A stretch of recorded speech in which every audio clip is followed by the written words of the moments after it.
Hi, I'm Sam. Welcome back to the channel. So the Himalayan has gone. A lovely gentleman from Ireland came over, bought the bike, took it back home on the ferry. So what have I got instead? Well, it's over here. It's the G650GS Sertao model, and yeah, it's the slightly off-road version of the G650GS. So next we're going to take it for a little ride. I've got Tony on the camera today, on his Africa Twin over there, and we're going to take it for a ride, and I'm going to sort of go through my thought process of why I decided to get rid of the Himalayan and change it for this. And this didn't actually cost me much more than the Himalayan, so it was almost a swap. So yeah, that's enough. Let's go for a ride and I'll tell you more about it.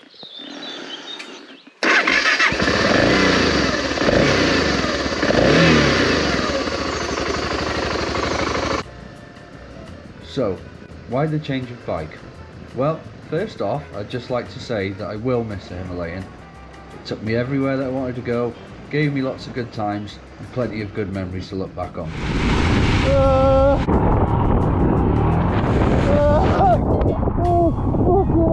Ultimately, there wasn't anything that made me really need to sell the bike. I just fancied a change and started looking at other bikes more and more, trying to figure out if there was anything in my budget that I might prefer. I looked at the CB500X, some old DR350s and a few others, but the Sertao ticked more boxes than any of the others, and one came up at the right price at the right time. I wanted to stick to a single cylinder engine if possible. I really liked the Enfield engine, the sound it made and the simplicity. But if I was going to make the change for another single, I wanted it to have more power and a higher top speed for the longer days out road riding.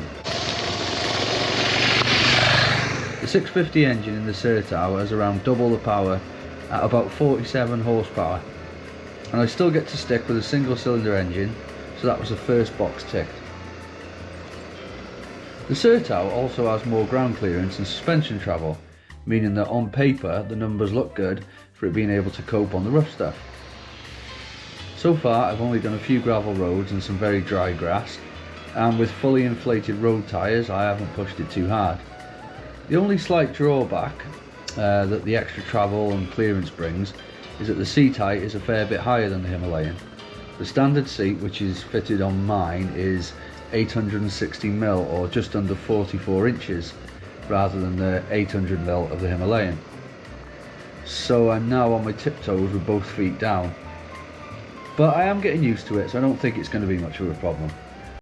While we're on the subject of seat though, I do have to say that the Sertao is definitely more comfortable, so I should be able to manage a bit further between stops due to having a numb ass or a sore gooch. The Sertao is also a bit lighter, which was another thing on my list. I didn't really want anything over 200 kilos if possible. It also has switchable ABS, which I didn't have on the Himalayan, so that's another little bonus when it comes to taking the bike off the road. One slight downside over the Enfield is a dash. I was quite surprised that there's no fuel gauge. All you get is a fuel light that comes on when you're down to around 4 litres to go. There's also no gear indicator that I'd gotten used to having on the Himalayan, but to be honest, after a few rides I've already gotten used to it not being there. I don't think there's that much more to say really. I mean, you could argue that the Himalayan's got more character, and it's probably cheaper, maybe easier to work on, but in my eyes I've got on a bike that's faster, stops better, has better dimensions for off-roading, handles and stops better on the road. I get a new toy to play with, and I didn't have to spend much to do the swap to get it. So yeah, so far I'm happy I made the change. As far as the channel goes, I hope it hasn't put off those of you that found me because of the Royal Enfield videos. I've still got a soft spot for the Royal Enfield too, and I'm hoping that that new 450 Himalayan that's on the way is going to be everything we've hoped for. So anyway, leave a comment and let me know what you think.